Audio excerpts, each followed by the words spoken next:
Vedanta Book, Part 1, Chapter 1, Shreyas and Prayers. Mother and father are the first gods known to their children. This is an adage. From the time we were born, only our mother and father have been guiding us. Then the society is guiding us.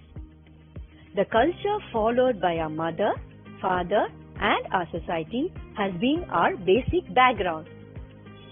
While living abroad, an Indian mother was subjected to a proceeding by the government for having fed a child using her hands. Their culture is different from our culture. We have been growing up in a particular cultural environment since birth itself. When we reach a stage in our life to decide upon it by ourselves, we use the Vedas, holy scriptures of Hinduism, to supplement our knowledge. Vedas proclaim two messages for us. How should we lead a life of perfection in this world?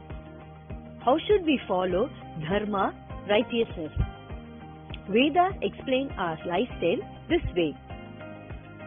What Vedas state about this is called Dharma Vishaye, subject matter about righteous action. The second message stated by Vedas is about Mukti, Moksha, liberation and Brahman, Supreme Divine. Vedas are divided into two parts. The first part is called Karma Kanda, components of any holy scripture dealing with righteous action. The second part is called Jnana Kanda. Jnana Kanda is nothing but components of scriptures dealing with core human duty towards Supreme Divine. First part deals with living in dharma, righteousness. The second part deals with moksha, liberation, which is the goal of human life. These two parts named in different ways, but the message is the same, irrespective of the names that are given. First part is Dharma Vishaye, subject matter about righteous action. Second part is Brahma Vishaye, subject matter about Supreme Divine. First part talks about Vyavaharika Satya, practical truth. Second part talks about Paramarthika Satya, spiritual truth. First part talks about the actions that we need to carry out. Second part talks about the secret of ourselves. It is the second part that is the ultimate level. This part is known as Vedanta, ultimate scriptures, because they proclaim the ultimate as ultimate. Upanishads are the final part of the Vedas that is explained in detail. How do we live in this world? We need a house to stay. We need clothes to dress. We need food to eat. All these are materials. Our life is based on these materials. Our Shastras denote this as Artha, pursuit of materials and wealth. We do not show affinity to all these materials. We have affinity only in those materials that give us cheer, happiness and pleasure. Shastras refer to the affinity that we have on pleasure as Kama, desire, longing to have something pleasurable. Kama means clinging with material pleasures. Earning material life by living in accordance with righteous principles and enjoying them are approved by Shastras. It is the affinity towards pleasure that is the energy which moves us forward. We come into contact with materials with an aim of achieving pleasure. We accumulate materials. On the birthday of our child, while returning from office, we buy ice cream and bring it home thinking that the child would be happy. Only when we have come home do we know that the child has fever. Though ice cream is available, it could not be relished to enjoyment. It is not necessary that one will get enjoyment even if material is available. We can bring the materials with our effort, but we cannot bring enjoyment or pleasure with our effort. Many of us have been saying that our effort is the reason behind our enjoyment. We succeed by doing hard work, so we achieve happiness. Thus, we unite both our effort and the enjoyment together this way and understand them so. Shastras say that it is not the effort but something different that gives us enjoyment. If our effort is not the cause of our enjoyment, then what else is the cause of enjoyment? What do Shastras say? What is the cause of our enjoyment as per Shastras? Our Shastras say that the cause of our enjoyment is our virtues, punya. The cause of our distress is our sins, papa. If joyful life is required, then one should involve in virtuous deeds, charitable deeds. We get joyful life as a result of our virtuous karmas. Karma is the actions carried out now which will have their lawful effects in the future.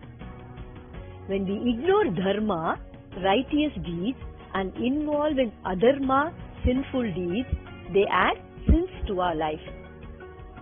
Our Shastras say that all our sufferings are due to our sins, papa. It can be easily said, my enjoyment is because of my effort. But no one says my distress is due to my effort.